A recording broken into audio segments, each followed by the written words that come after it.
Sanibonani bantu bakithi namhlanje nginiphathele umfundisi abaningi nimjwayele kakhulu umfowethu ikakhulukazi kungoma zokholo is one of the people asebesebenze kakhulu ekuphakamiseni umculo wethu wokholo mayibonge sawubona yebo mfowethu njani siyaphila abantu abaningi abahlele emakhaya bayaqala mhlawumbe ukwazi ngomayibonge ukubona bajwayele ukuzwa mhlawumbe emaredweni nakuphi na indoda ongmayibonge ubani umayibonge kwenzakalani ukuthi sikuthole usuku umuntu owaziwa kakhulu kangaka endaweni yomculo wesintu ngizaqala nje ngathi ekuzalweni igama lami ngumayibonge Chuma ngokuzalwa ngisePlant endaweni yaseSnots ikho lapho engizalwa khona yiko la ufunde khona gospel music ngifundelanga khona igospel umculo wegospel ngathi bengiwuthanda nje ngisakhula ngumntwana omncane bengithanda nje ukuhlabelela lanxa ngabe ngisenkonzweni ngizwa nje uma ngisenkonzweni ngisiba ngizizwe nje ngifila kahle kwaya ngokukhula ngisiya esikolo ngiqedile isikolo ngize ngizofika eGoli ngihlangana ke nabanye qala umculo wabani ohlangene nabo mhlawumbe ongathi wena baku-inspire wagcina namhlanje sesikubona wena njengomunye wabaculi kushuthi ekuqaleni kwami umculo ngiqale neqembu leNsindiso yamaNazaretha Baba Maphosa Baba Maphosa ngathi nguye umuntu engiqalelayo umculo ngene eqenjini kuye yikho lapho engathi ngiqala ukuhlakanipha khona ngisiba kwazi ukuthi okay 1 2 3 mawufuna ukucula wenza so mawufuna wenza kanjani yikho lapho engiqalele khona wasuphumela kinxiwa noma weqejelwa bale wajuma Maphosa lokho ekudinga ukuthi kanti umfana wayengidela kahle usengapi kumbe hayi nawe wakhula kwathiwa ihlahla kwathiwa hayi baba ngathi nawe usunendebe ezinkulu usuthinga la emzini naku ungayenzela owakho umuzi mina eqala enikwami ke ngathi kuphumeni kwami kuNsindiso yamaNazaretha angiphumanga ngenhloso yokuthi ngiyacula okay namhlanje uveza indaba kwaba yikuphuma kokuthi sengiyeke umculo ngoba ngase ngisebenza okay umculo phela nawo umsebenzi manje wawusebenza all of the time ucula ngabona ukuthi izikhathi zomsebenzi indlela engasase ngizingakhona kwase kungasavuma so ngase une practice ngapha ungenile ngapha ngiyabe ngifuneka emculweni and off ngaleso sikhathi bengisebenza i-restaurant yeah so kusiba Monday Tuesday i-off yami binge Saturday okay ngaleyo Saturday kuyomela ngenkonzweni ngapha sengiyovela kancane yes practices lezinto ekuyomela sizenze emculweni so ngase ngisithi hayi Baba Maphosa angeke ngisakwazi kunjani ukuqhubeka ngomculo ngizothi ukuma nje ngiyeke because senginjani sengisebenza hayi akuna problem wama ngama ukucula wabuya kanjani bheki bakuxosha emsebenzini hayi emsebenzini ngiloko ngiqhubeka ngiyasebenza yeah ngisebenze ngicontinue nje ngisebenza izinyanga ziyahamba kuthi kwelinye ilanga ngihleli ngiselantshini ngise-changing room ngizihlalele nje ngiyiwala kuye nje kufike kimi ukuthi yazi ngike ngacula kanti why ngake ngiphinde ngizame ngiyiwala ngibona ukuthi kanti lento izohamba kanje ngaleso sikhathi kwangani nje kunento engithumayo ngahle ngathi same time nganginemali nje pocketini ngahle ngaphuma ngaqonda e-shop ye-Spar ngayothenga ibhuku lepen awuyangahlala phansi ngathi hayi sengiqala manje ukubhala ingoma kodwa ukuthi ngizoyibhala kanjani hayi kuzozenza kwakuwumuphi umnyaka 2008 yeah 2008 yeah ngazama ukubhala ngathi mana ngike ngibhala ingoma engivele ngijwayele ukuzicula ngaphi enkonzweni ngibona ukuthi mase ngibhale hamba osicabangelayo kuyahamba kanjani ngiqathanise nale ngabhala ngabona ukuthi ngathi manje inkinga yithuni amachoni kuzuze nechuni yengoma umuntu ayicule ngijabulele mina ngayizwa nimnandi ngithi mase ngithi ngiyayibeka ebantwini hey bangayithanda abantu hayi ngathi hayi ngizozama nami ngendlela ngibona ukuthi kuzohamba kanjani ngabhala izingoma qhubeka ngiloke uma ngiyemsebenzini ngithatha ibhuku lami ngiyafaka ebhekini uma kuyisikhathi selunch ngiyi-1 e-changing room abanye bayadla wena uyapractice mina ngiyapractice hayi ukuthi ngelinganga nginabantu engisonta nabo bese ngisithi kubo hayi ngibabheke nje esontweni ukuthi okay ubani ngathi uyacula ubani ngathi uyacula ubani ngathi uyacula bese kuthi nje sishayise emthandazweni bese ngibalanda ngithi hayi yazi ngifuna ukucula ngifuna ukuthi ngibe nabantu engizoncedisana nabo ngikwazi ukuthi nami umculo ngeke ngizenzele ngiyiwa kuyadinga ukuthi kube nabantu abazokuvuma ingoma hayi bavumele ngenjabulo bathi hayi siyakujabulela impela into enhle ngithi hayi sengizoza-ke ngenkonzo elandelayo sengizobuya nebhuku ma inkonzo sizoshayisa khona phana sikwazi ukuthi sipractice in 10 minutes sikwazi ukuthi siphume nabanye hayi namanje ngiyenze kanjalo ngize nayo sipractice hayi bezwe ukuthi hayi ingoma zikhona impela kuyahamba kuyacaca ukuthi ubuya ngaphi lapho kungani ukuthi sibethi hayi singangena so lapho ngathi yasichaya singangena kanje hayi practice kuthi ngaleso sikhathi kusanzima ngoba in record nemali kufuneka imali phela ukuthi ngiyeke kuphi uyorecorda but into zokurecorda and everything suzazi since ubuzenza lapha kuma-posting ukuthi kahle kahle kumele kwenziwe so this is what is needed sesingayenza so bese ngibona ukuthi ayi imali le ngoma ngathi ngithembele kupay imali ye-studio injani ingathi yabiza besabiza i-studio by those days sanzima manje hayi kuthiwa uyarecorda anyway anyway i-studio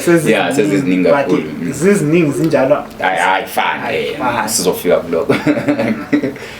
ngabe ngathi emsebenzini hayi bengicela i-leave okay ngifuna ukuyafika ekhaya nangithagethile ukuthi vele sekufanele ngelifini kodwa angifuni ukuya ekhaya ngifuna into yami le project engiyifisayo imali yami le abazonginikeza yona gijime ngayo i-leave pay ngiyovala ngayo studio okay mase ngibuya sengithola linye incane sengizoba ngiqedisa utshani badala istudio namanje ngicela i-leave bayi-approve bangibhadala imali yami ngihlangane ne-team sesipractice-ke every day ngoba senginjani ngisasebenzi-ke ngiyorekhoda msebenzi siwuphushe impela sirekhode singene estudio sisebenze size siqede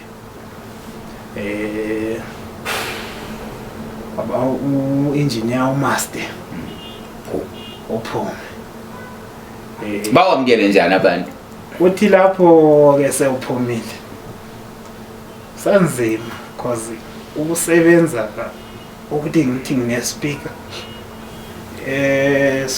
esokuphuma ngiyosebenza kunzima ngoba ngaleso sikhathi bekusetshenziswa ama-generator nokuyapromota estradini awunazo anginazo lezo but usunesikhathi ku music industry, which means khona abantu o connected nabo who has these things. Bakhona abantu enjani bajwayele khona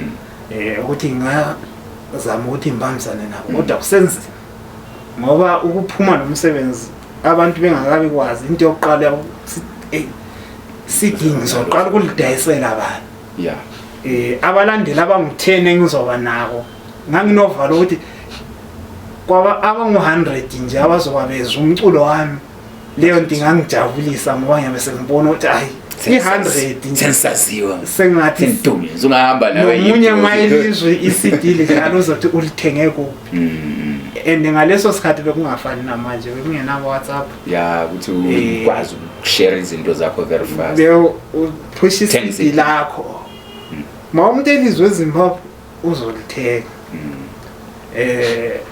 ngaphusha kanjalo ngiloko ngizama ukuthi i-CD sengilibekile manje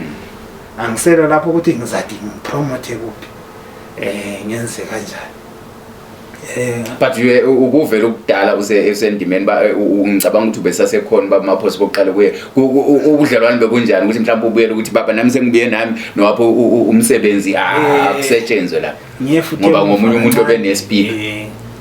ngase ngike ngaya futhi ngamtshela ngisengiqala ukurecorda because ngangihlalile empela isikhathi sifika 8 months ngisihlalele nje ngasebenza ngacula ngithe sengifuna futhi ukurecorda ngathi ayi yazi bengiplana ukuthi nginjani ngirecord wathi hayi ngene studio recording sizwe ukuthi umsebenzi wakho onjani ngasebenza ke ngaleso sikhathi nabo baya promote so kunzima ukuthi ulande umuntu naye nowakho umsebenzi ukuthi hayi asiphusho wami mina njani ngiyasebenza yena ilapha kanjani athembele khona so kwabanzima ke kanjalo ngaya ngalanda group we are free ukuthi icambe makungena into enidwayo ngiyibala nje yimi ngabanikeza igama leqembu ukuthi abasaculi okay barekhoda ama-album amabili banjani ngishesha ngikhohlakala nani basebeka bathi ayi sike zazi i-CD lakho ngihamba adayisele enkonzweni okay so basebelithola komunye umuntu bathi sicela sincedise alright bangincedisa ngabancedisa ukuthi bakwazi ukuthi barekhode backings yonke into vele wona one album so i-producer sengibasi nami nginovalo kusho ukuthi nawo bangilanda bezwe umsebenzi womuntu uyaqala kodwa into yakhe ungathi unjani indlela uyayibona ukuthi uyaphi ngarekhoda angizange ngibachaje ukuthi hayi ngifuna ukungaka yibona abangibongayo bathi hayi asingeke siqale ukuthi nje kuyakulibaleka kodwa ngaleso sikhathi ngakwazi ukuthenga ngathenga i-generator ngathenga i-generator kwangayibeka nje ukuthi ngaqala ukusebenza ngoba kusashoda ispeaker ngase ngikhulumisana loSamangwe oyemlambosa hayi sahlanganisa ke la ukuthi nenze ukuthi nikwazi ukupromote ndawonye ngoba vele kathi promoter behamba bedlala nje estradeni nami ngase ngibajoyina ngakwazi ukuphusha nabo so Samangwe is one of the people abakuncedisayo ukuphakamisa siyabonga Samangwe ngisebenzile impela kakhulu naye I think lapho ngigcine khona ukusebenzisana nabo sengingathi ngiyeke ukupromota kakhulu estradeni lawo sewubona ukuthi manje izinga lakho ngathi manje selikhulu ngizotshona usuper okay lapho abantu engiphushe nabo kakhulu ekupromoteni la ngabe sengihamba ngapha kulaba engiqale nabo maphoso ukuthi hayi manje ngishoda ngalokho kodwa bese njani sebebona labo ukuthi hayi ungathi uyakhula ngapromote i-album yokuqala yakwazi ukunginikeza imali yokuthi ngirecord i-album yesibili. And kona lokho kusho okukhulu ngoba abantu abaningi banokurecord ama-album uthola ukuthi mayise siyarecorda the second album futhi kuya ngokufana futhi ukuthi ungena esikhwameni sakhe futhi athathe imali yabantwana up to 10 albums umuntu erecorda ngemali yasendlini. Yeah,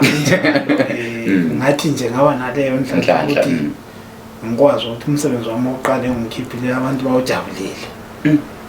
Beyithini album yakho konje? Album yokuqala ithi siyabathandazela. I-album Nkosi mabaphile. Yeah, ngiyayikhumbula. Then ngikese ngilandela ke i-album leyo akula muntu ongayaziyo. ASB. Ethi banike ithemba baba. Yeah. Leyo yahamba nami ngendlela engangayicabangeli ukuthi ingafika khona. And usabambane ne-team yokuqala oqale nayo phansi mase usiyabathandaza. Yes, kuba ngisifika lapho ngoba masihamba abanye nabo bayakhathala singagijima sibaningi kodwa akusithi sonke sizoyawina. Bakhona abazoba ngo-number 3 abanye bazoba ngo-number 4 bakhona o-number 1 nabo number last. Nabo number last. Khona futhi nabanye abazophuma eground nazenhlatshwa never phuma phansi. So kanjalo. Khona futhi nabazo disqualify ukuthi amali kujayi 12 round bakubhoda ka2 uyaphuma. Ku-album ethi banike ithemba baba.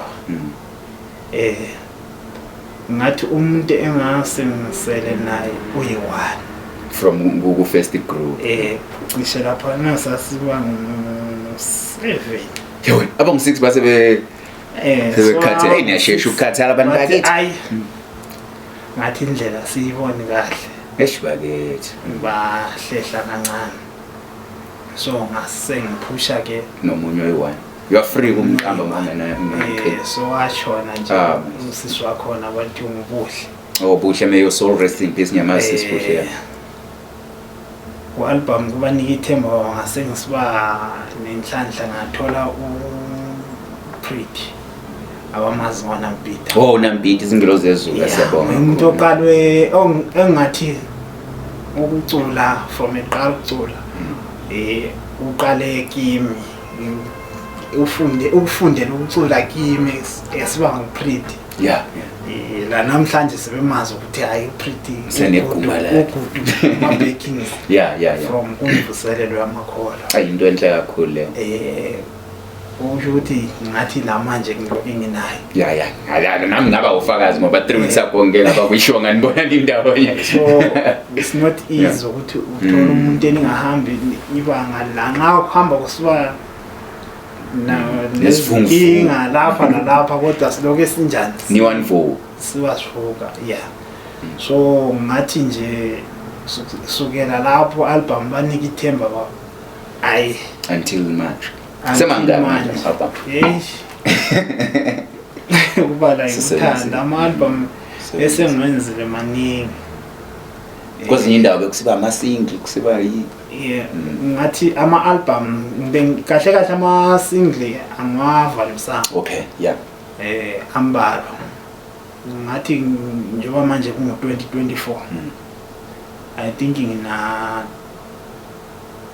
3 maybe 4 years nginokuyenza nje ama-single. Yeah, but ngiyenza ama-album because ama-album ami cishe esedlula 15. And ayenza kahle nginokuwabona online and very good. Ngabala manje ngoba ngakhohlwa but album imsebenzi simningi. Album yokuqala ithi siyabathandazela. Mina ngizofuna ungibalele la akwenza ukuthi igama elithi Mayibonge nawe uzuze sabe impela ukuthi i-album yami mangathi kubala ama-album ngathi from kubanika ithemba baba. Leyo album iyasenza ayibasizwa abantu sabuya nge-album ebeloke elandelane siba ngama-hit ngithi hayi hit after hit maybe lo nyaka kuzoba ngcono kwabuya i-album ethi khulula umoya wami le unyaka uphelile esambeni emakhaya wayijabulela kakhulu Kwakwehliwa ngayo. emabhasini babehlangana abantu ngodize ngangithe babekhuphuka ngithi nako revival nihambe kahle bayijabulela kakhulu leyo ngoma or like inkampani revival yeah that's very good kuthe kubuya i-album ethi bahlupha umoya wami hayi naleyo ngathi ngiyayazi leyo ngiyenza izimanga ngoba ngathi ngiyabheka i-marketing yayo ngalesi sikhathi nokurekhoda futhi bese kungathi kuyakhuphuka kancane kodwa ngakwazi ukuthi bengingena company mina ngina company kodwa ngokusebenza lelo langa sikhiphile leni album yakwazi ukuletha imali ethe esirekhode ngayo times 2 on the first day ni launch ngalelo langa siqala ukuyisabalisa abantu ebantwini ngoba umuntu bethi mayithengi defike idlala abamtshontshela umzulu umuntu ethi sengiyithenga kwesifoli ingoma ngifuna ukuhamba ekhaya ngiyenayo yeah and it's one of the things engijabulisayo because most of abantu esibatholayo banokukhala ngokuthi i-support ingathi incane when it comes to music and when since siqalileyo and angikezwa usola anyway uthi i-support inkulu oyitholayo wena which is something engijabulisa kakhulu i-support kodwa kuye futhi ngezimo khona ingoma manje izimo zinama challenges izimo ziba ngokuhamba kunjani usiba hlangene nengqinamba nje ngoba no promote music akusefani nangesikhathi sadayisa ama CDs ngalesa isikhathi ukwazi ukuthi ama CD umuntu vele udlala i-CD umuntu vele udlala i-USB i-CD uzodlala icassette uzofuna so bekukanjalo nje yiphi challenge sisiba nayo manje when it comes to push music ngathi i-challenge esibhekana nayo especially kuyo leyo uceda ukuyithinta ama CDs and what ngoba kuqaleni bekusiba lula ngoba uyazi ukuthi wonke umuntu udlala i-CD uyakwazi ukugaya ama CD ya 1000 uyawazi ukuthi azohamba khona manje sesihlala ngokuhlukana mina endlini yami nje anginayo into engenza iqhalatha nje ingakho nakho siyakujabulela futhi asinankinga lakho ngoba kuyayenza ukuthi nathi sikwazi ukuthi umculo wethu singawufaka kuma platform afaneleyo abantu banjani bawuthole kodwa ubeshayisa ngokuthi kunabanye abanjani understand kahle into le online ukuthi ayi njani kanjani and omunye wabe umuntu omdala efisa ingoma zakho ngathi mina umculo engiwenzayo awukhethi ogogo ekhaya bayabusiseka ngawo ngisho nabantu abatsha bawudlala umculo wethu so masutshela ugogo lekhaya lesanetsense uzithi ngena ku distro ukuze uthole ingoma yami kuba nzima ya ukuthi akwazi ukuthi athi ngizawuthola ifone uyabe ngani into yakhona akayizwisisi sehletha lokho kwakho ngathi kwenzima into ebambekayo ukuthi ayiboni nani nepicture yomzukulu lapha ilo le ikhona lapho kusuka nje sengathi i-marketing yakhona iba nama challenges ya kodwa ke ngicabanga ukuthi ngoba ususebenze kangaka ubala ukuthi abantwana sebefika 15 angisho abantwana bakithi ngisho ama CD sebefika 15 ngicabanga ukuthi ngiyengezwe amahlebezi bathi kukhona ukuthile okwenzayo kungase kube khona ngokusondela kwesikhathi ya khona manje ngifisa ukuyenza i-launch album entsha ya kodwa ekwenzeni kwami i-launch sibe nama challenges engiwatshoyo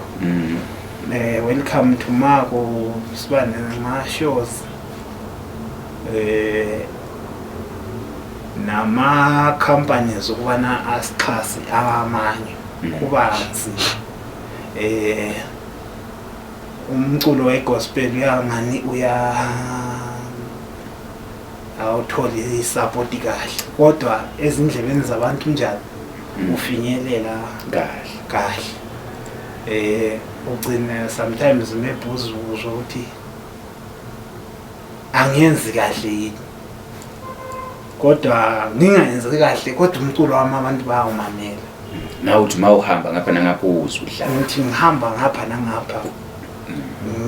wezwa cause i-support kuma CDs namanje ayisefani. Izinto sezitshintshile. Manje umculo udlalwa kakhulu bawudlala online and mhlambe nama USB nakho bese asondela ahamba ya. So kube sokusiba nama challenges ukuthi ukuthi umculo wegospel ukhuphuke.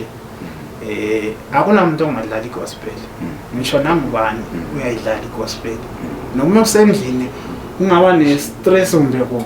kumbe uvelelwe inkinga kuphi. Hayi thina siyanatha vele lengoma zenizithinda moya wami sidla kakhulu ebhange. Umuntu uyabe ufuna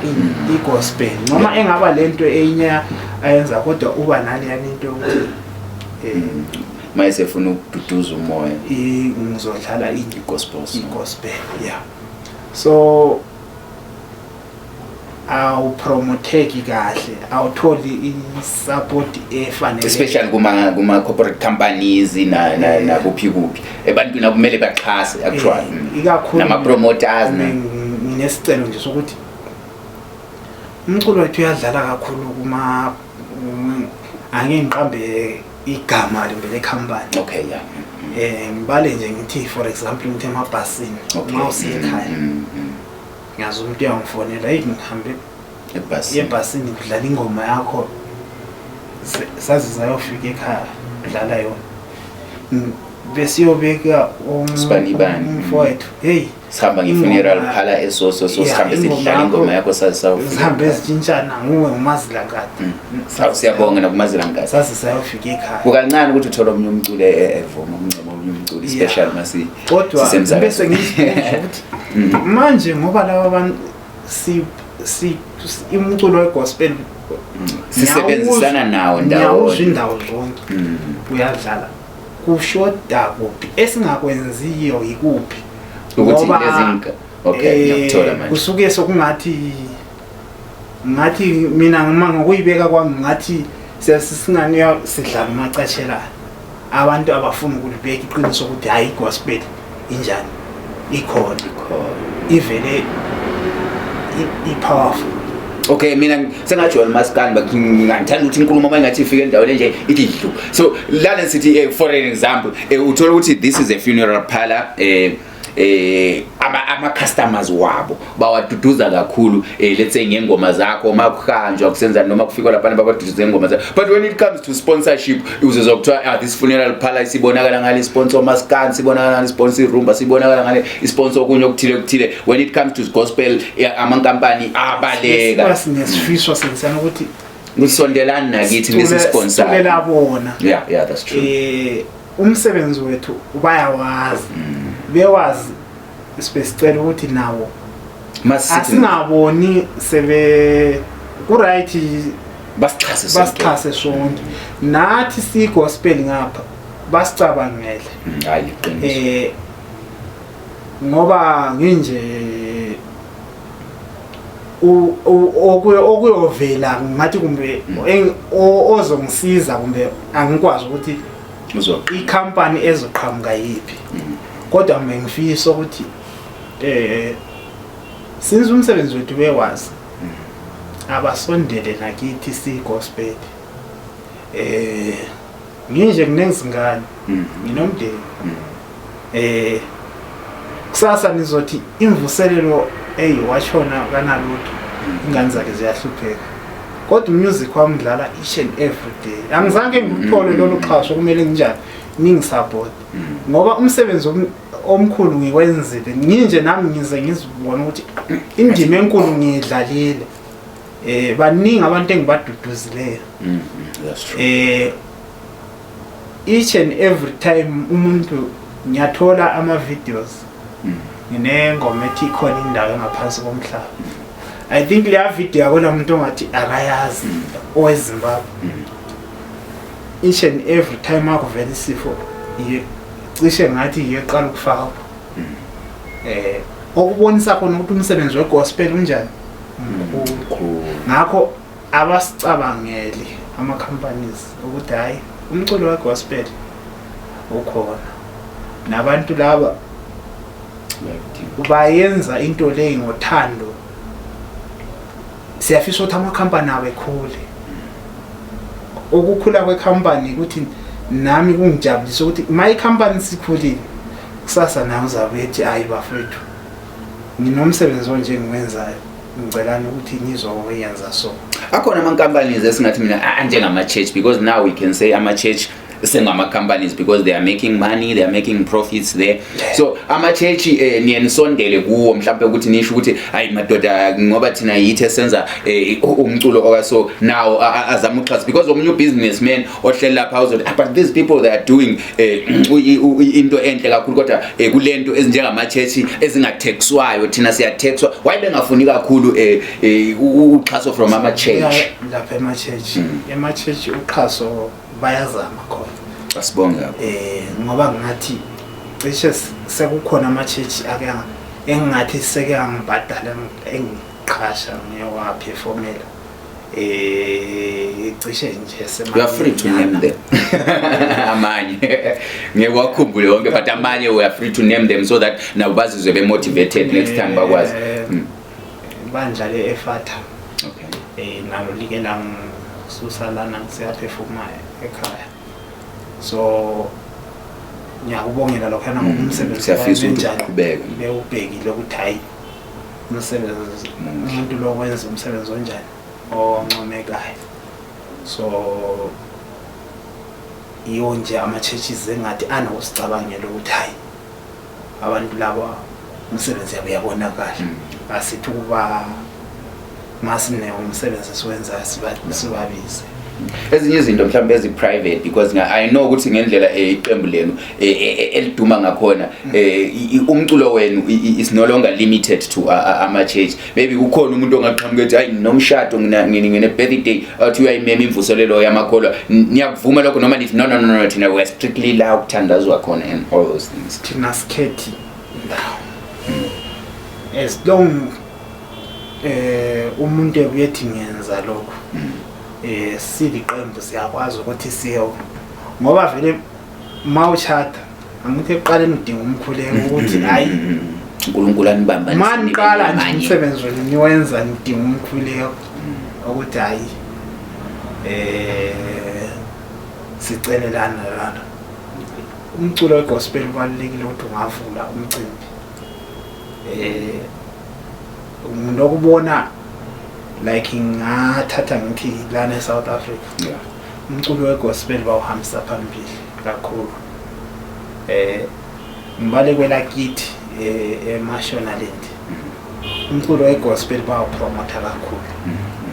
kanti wayikithi esindebeleni singabe ngawupromoti kakhulu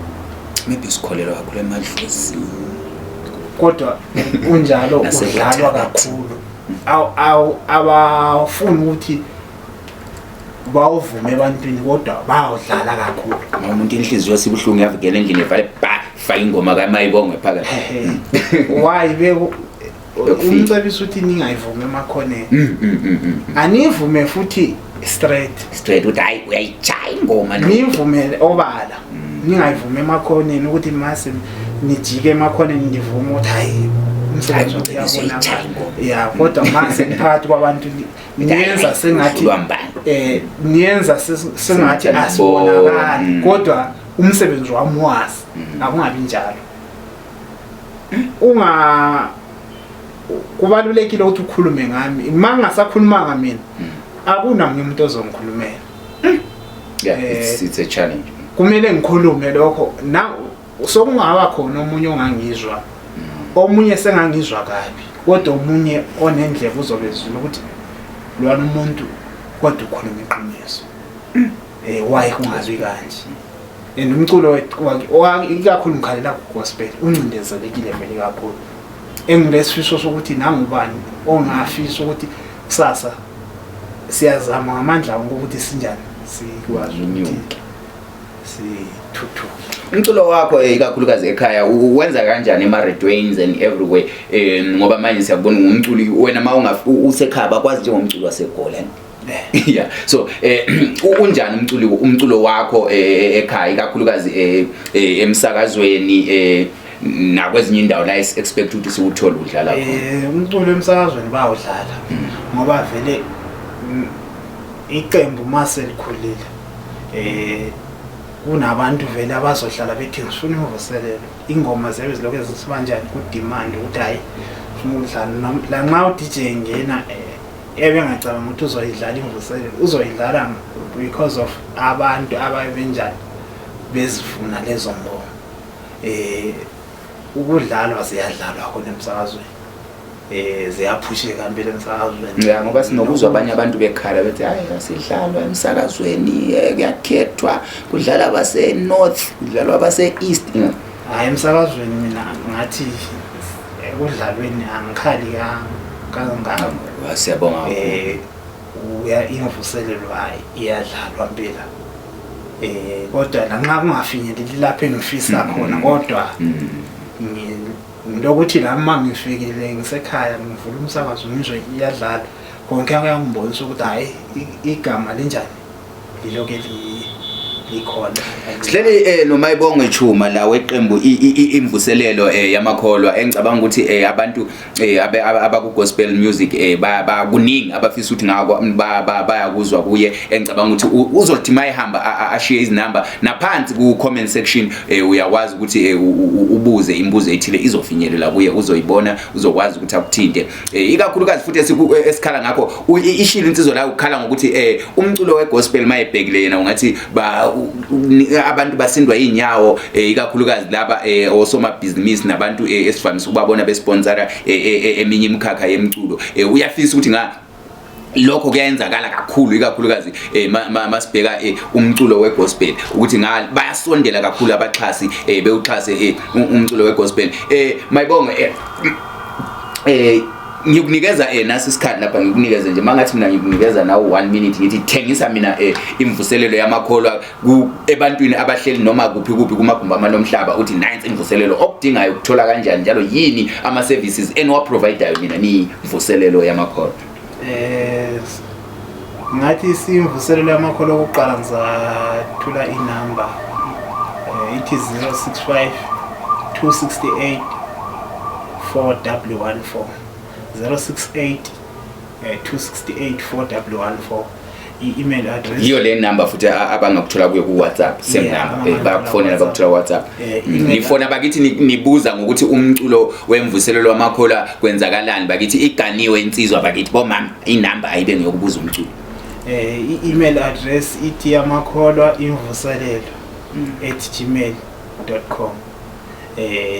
uyasend email khona lapho noma khona in-office ukuyo khona i-Facebook page khona ngabana khona ku TikTok sikhona na ku TikTok Mayibongo Chuma imvuselelo yamakholwa mangabe ufisa lo mcimbi wakho ufuna ukuthi sibe ingxenye yawo ungezwa ngomuntu esithi usithinte direct sikhulumisane lapho esikhulumisana khona ngezwe umuntu ethi la badura la balokhohle hayi labana hayi labana kumele ahlafonele wena azokwazi ukuthi azwe ukuze uzwe into la from the horse's mouth umnikazi wayo straight ukuthi hayi lana ngizwe kanje okunabanye abanokuthi linje angithiyazi mawuphila ngeke ube kwazi ukuthi ubani umfisela okuhle ubani umfisela okubi so kuba kuhle wena unjani uzenzele into engeyakho ya so ngifisa ukuthi oyabe efisa ukusidinga asithole khona lapho siyakhona ukuperforma kuma weddings no live niyawushaya yeah ngabe ufuna ukuvula umuzi ungabe anything nje ofisa uyenza maybe birthday uyasithinta kulezo number siyabuya sizonijabulisa noma ungabe useZimbabwe kumbe kuphi siyakwazi ukuthi siyofika lapho wena uyabufisa sifike khona imvuselelo yamakholwa ngicabanga ukuthi ngoba usubali ukuthi ususebenze kangaka before sivalelise akhona yena amaqembu osusebenze nawo o akhona amaqembu asephume ngaphansi kwesakhe isandla nawo uthi mawuhamba uthi I'm proud father of la amaqembu angaka yeah noma bebalekile kunabanye ngaze bafohla bebaleka uze ubone umuntu sekuleso kuthunqa intuthu ngale ukuthi hayi wasuka kumayibongo but wona amaqembu kodwa ungangizwa ngithi kodwa usho ukuthi kunama humps kunokuthi umuntu aphume esandleni sakho umsebenzi wakho ubonakala ebantwini bamjabulela abantu siyabonga kodwa kunokuthi umuntu aphume umsebenzi wakho ungahambi kusuke manje abanjalo uthini ufisa ukuthi wozani back ekhaya lizoqeqesha kahle lingabaleki umuntu uthola ukuthi bese kuthwaseni wabaleka kubenzima lapho ngoba umuntu uyabefisa ukwenza into yakhe kodwa naye I think eseyedi yabebhekile ukuthi okuyinto yokwangukwanisa kufana mina ngiphuma kumaphosa wathi wangilanda mina sebona ukuthi hayi lo mfana lo into ayenzayo yazi wathi yabona umfana wathi ungitshela ukuthi uyadula ngathi maybe that's why ubona ngakulanda ku-album yesibili ngathi uyabona indlela onyathele ngakhona nyathela lapho nyathela khona and bebekwazi ukuthi insindiso uma kuthi ayingenile iyangena so khona abaphume kuba abanyathela lapho onganyathelanga khona so kuba nzima yiko ngithi kuba nzima ngoba ngiyabe ngibona ukuthi umsebenzi lona uyasilela lapha kwanzima usadinga ukuthi umuntu umlekelele lana nalana ukuze kusasa ngamanye ngasafinyelela kulelo zinga wena ofike kilo kodwa umsebenzi wakho ubonakala ebantwini ukuthi hayi urayi uphume esandleni shuthi kahle kahle ukuthi yilabana abantu othi thina siye break yena senje siye ekhaya kwakachayiswa esikole ngeza phuma ngebreak siyabonga kakhulu abantu ngihleli lapha lensizwa umayibongo engicabanga ukuthi abantu bafundela ukukhulu ikakhulu uyuphi message ongawushiya ikakhulukazi kuma gospel artist ozakwenu yiphi into ongabashiyela yona before sibaleke siye emakhaya umculo wegospel nje abaculi begospel umlayezo engawushiya ku igospel idinga ukuthi isetshenziswe kanzima hayi ukuthi ngibona uba necula nami sengiyacula niyezwa amadoda emakhaya hayi ukuthi ngizocula ingoma ye-church ngizibe ngu-10 ku-CD ezivela abantu benjani bezijwayele ezezihlabelelo kuyadinga ukuthi ubhale ingoma ikakhulu enye into esuke ilimaze abaculi begospel uthuni